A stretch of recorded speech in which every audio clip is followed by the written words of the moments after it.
दोस्तों एक और बढ़िया वैकेंसी की। जी हाँ दोस्तों, सभी साहिबान के लिए वैकेंसी आई है। तो दोस्तों बिना डाउट के लिए गवर्नमेंट जॉब ये रहने वाली है। इसके अलावा दोस्तों ऑफलाइन फॉर्म 2024 का ये टॉप वस्ट एकदम फॉर्म रहने वाला है। इसमें दोस्तों बहुत सारी वैकेंसियां आई हैं, जो क्लर्क, चौकीदार, ड्राइवर, सफाई वाला, महिला attendant, farm assist, nursing assistant, data entry operator और भी बहुत सारी वैकेंसियां रहने वाले हैं। 8वीं पास कैंडिडेट है या अनपढ़ भी है दोस्तों, उनके लिए भी इसमें वैकेंसियां रहने वाली हैं। तो अनपढ़ से लेकर दोस्तों 10th 12th ग्रेजुएट सब के लिए अलग अलग वैकेंसियां रहने वाली हैं।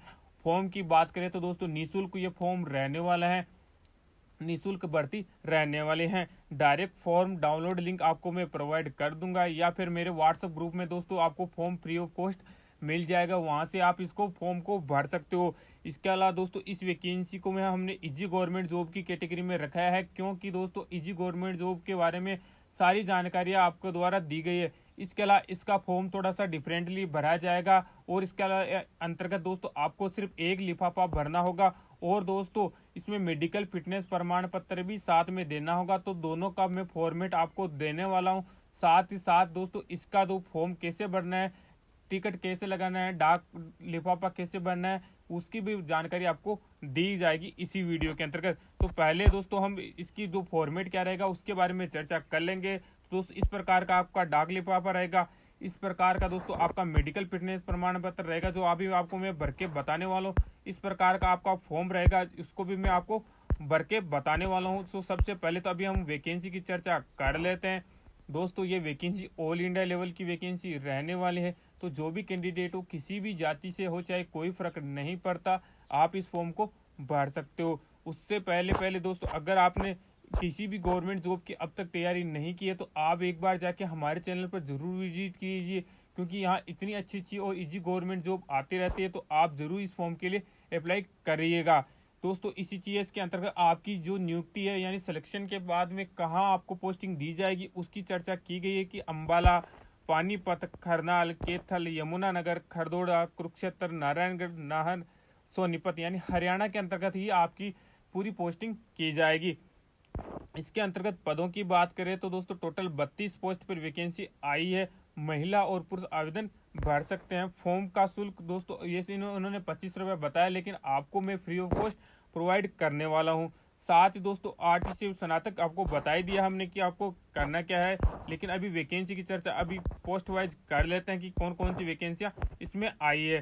तो दोस्तों नर्सिंग असिस्टेंट की वैकेंसी है, उसके लिए आपको जीएनएम डिप्लोमा होना चाहिए। 28,100 रुपये आपसे मांगा गया है।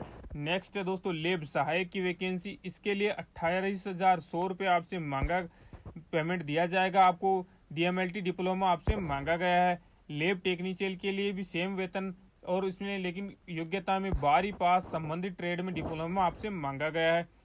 फार्मासिस्ट की बात करें तो दोस्तों आप 12वीं पास होनी चाहिए, और आपके पास भी फार्मेसी का डिप्लोमा होना जरूरी है। रेडियोग्राफर की पोस्ट के लिए रेडियोग्राफी और डिप्लोमा मांगा गया है।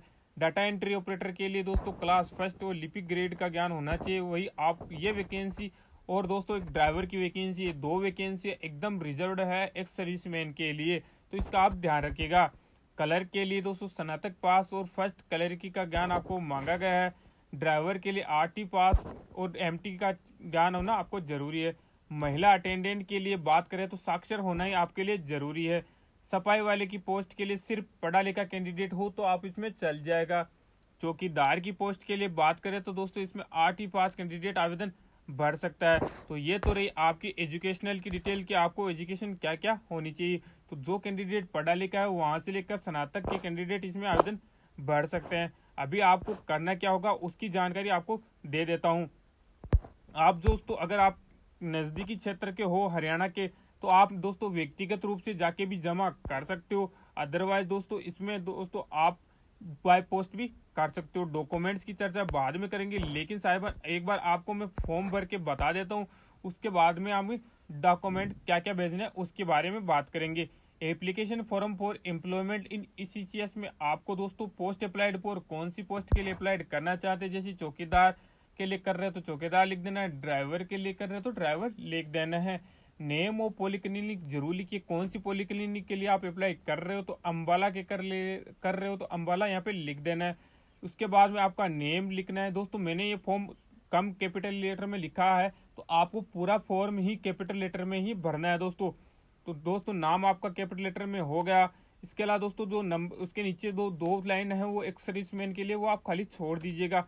अगर एक सर्विसमैन है तो यहाँ पे आपकी जानकारी जरूरी भरना है। उसके बाद में डेट ऑफ बर्थ आपको भरना है, मेल या फीमेल की जानकारी आपको इसमें डालना है।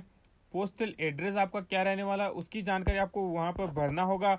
उसके बाद में दोस्तों आपको पिन कोड आपका कौन सा है, आपके मोबाइल नंबर क्या रहने वाला है, आपकी ईमेल आईडी क्या रहने वाली, वो जानकारी देना होता है। राइट साइड में दोस्तों आपकी फोटो पेस्ट करना है और आपको दोस्तों उसके ऊपर सिग्नेचर कर देना है। नेक्स्ट है दोस्तों आपकी एजुकेशनल डिटेल्स की जानकारी यहाँ पर प्रॉपर देना है कि आपने कौन सी ईयर में पासिंग किया था, प्लेस ऑफ पासिंग कहाँ किया था, नंबर ऑफ अटेम्प्ट्स आपने कितने लिए थे, परसेंटेज ऑफ मार्क्स आपके कितने आए थे। जो नहीं पढ़ा लिखा दोस्तों इसमें आपको डेस्क कर सकते हैं। नेक्स्ट है दोस्तों वर्क एक्सपीरियंस, अगर आपको किसी भी रिलेटेड पोस्ट से है तो आपकी इसकी यहाँ जानकारी दे दीजिएगा। उसके बाद में आपको सीधे चलना है डिक्लेरेशन फॉर्म पे। ध्यान रखिएगा साहिबान, फॉर्म भी एक नहीं 2 प्रतियां इन्होंने मांगी है। तो दोस्तों जब आप फॉर्म निकलवाने जाओगे तो 2 फॉर्म की फोटोकॉपी आपको निकलवाना है और 2 पेज में भर के भेजना है। एक ही पेज न भर देना, अदरवाइज फॉर्म रिजेक्ट हो गया तो हमारी गारंटी नहीं है। बाद में मत बोलना कि बताया नहीं, इसलिए आपको टाइम पे बता रहे हैं। लेकिन जो कैंडिडेट वीडियो बीच में स्किप कर जाते हैं उनके लिए ये खबरें नहीं इंपॉर्टेंट रखती। नेक्स्ट है दोस्तों आपको डिक्लेरेशन फॉर्म के अंतर्गत क्या करना है, प्लेस और डेट डालना है। सिग्नेचर के अंतर्गत आपका सिग्नेचर करना है और नेम ऑफ एप्लीकेंट में आपका नाम डाल देना है दोस्तों। उसके बाद में आपको एक मेडिकल फिटनेस प्रमाण पत्र भी तैयार करना होगा, जिसकी भी दोस्त ये भी आपको डॉक्यूमेंट्स के साथ भेजना होगा। इसमें क्या मांगा गया है कि जो ऊपर वाली 2 लाइन है वो खाली छोड़ दी है, नंबर और रैंक आपको नीचे दोस्तों नाम होगा, नाम आपका लिखना है, डेट ऑफ वाइफ ऑफ या सन ऑफ है वो वहाँ पे आपको भर देना है। उसके बाद में दोस्तों कौन सी पोस्ट के लिए अप्लाई कर रहे हो वो पोस्ट आपको लिखना है। आपका दोस्तों जो डेट ऑफ बर्थ का रिकॉर्ड है वो भी आप खाली छोड़ सकते हो। नेक्स्ट है दोस्तों सिग्नेचर ऑफ कैंडिडेट में यहाँ सिग्नेचर आपको भर देना है। उसके बाद में दोस्तों sign of MO with stamp, ये आपको जो आपका गवर्नमेंट हॉस्पिटल है वहाँ से आपको फिटनेस करवा लेना है। प्लेस में आपका प्लेस लिख देना है दोस्तों। उसके बाद में और कुछ जानकारी आपको नहीं डालना इसमें। उसके बाद में आता है आपका लिफाफा, कि आपको लिफाफा कैसे भरना होता है। तो सिंपली है दोस्तों, आपको इसी में भी एक ही लिफाफा भेजना है। नंबर 1 लिफाफा है दोस्तों, उसके ऊपर आपको लिखना है, बड़ा लिफाफा थोड़ा सा लेना है ताकि डॉक्यूमेंट पूरे आपके आ जाए। Application for the post of, जो पोस्ट के लिए आप अप्लाई करना चाहते हैं उस पोस्ट का बड़े अक्षरों में लिखना है। पोस्ट लिखने के बाद आपको कैटेगरी में आपकी जो कैटेगरी है ओबीसी जनरल, वो आपको कैटेगरी यहाँ पे डाल देनी है। उसके बाद में दोस्तों आपको अफसर incharge ECCS cell station headquarter Ambala 13301 Haryana लिख देना है। उसके बाद में क्या करना है आपको दोस्तों, ये फ्रंट साइड में हो गया दोस्त। बैक साइड के अंतर्गत आपको सेल्फ का एड्रेस लिखना है, यानी खुद का एड्रेस लिखना होता है। जो आपको फॉर्मेट बताया उसी हिसाब से लिखिएगा। आपको दोस्तों नाम या पिताजी का नाम लिखना है। उसके बाद में दोस्तों आपका पूरा एड्रेस डालना है, जैसे मेरा नाम है Mukesh Kumar, son of Mangalaram Kumar, village Aaspura, वैसे ही आपको पूरा एड्रेस डालना है। डिस्ट्रिक्ट मेरा ये है, स्टेट ये है, पिन कोड और मोबाइल नंबर अच्छे से मेंशन कर देना है। तो दोस्तों यहाँ तक की जानकारी कंप्लीट हो गई। अभी आपको दोस्तों डॉक्यूमेंट कौन कौन से भेजने वो देख लीजिएगा।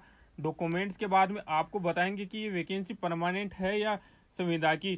तो दोस्तों आवेदन पत्र के साथ आपको दोस्तों जो एजुकेशनल सर्टिफिकेट है वो खुद के सेल्फ सिग्नेचर करके भेजने हैं, क्रम के अनुसार लगा के भेजने हैं, मूल प्रमाण पत्रों को साथ में नहीं भेजना। आवेदन आधार कार्ड और पैन कार्ड की फोटोकॉपी आपको लगाना है। उसके बाद में आपको 8वीं 10वीं 12वीं जो भी मार्कशीट आपके पास है वो आपको लगाना है। 2 पासपोर्ट साइज की फोटो, जो नवीनतम आपके फोटो है वो आपको इसमें डालना है। अगर आप भूतपूर्व सैनिक हो तो डिस्चार्ज बुक आपको भेजना है। अगर आप सिविलियन आवेदक हो तो दोस्तों आपको कोई एक्सपीरियंस सर्टिफिकेट है किसी पोस्ट से रिलेटेड तो आपको पक्का मेंशन करना है। मेडिकल फिटनेस प्रमाण पत्र की फोटोकॉपी आपको भेजनी है, जो मैंने अभी आपको भर के बताया था। इसके अलावा दोस्तों आवेदन पत्र के सभी कॉलम स्पष्ट और बड़े अक्षरों में आपको भरना है।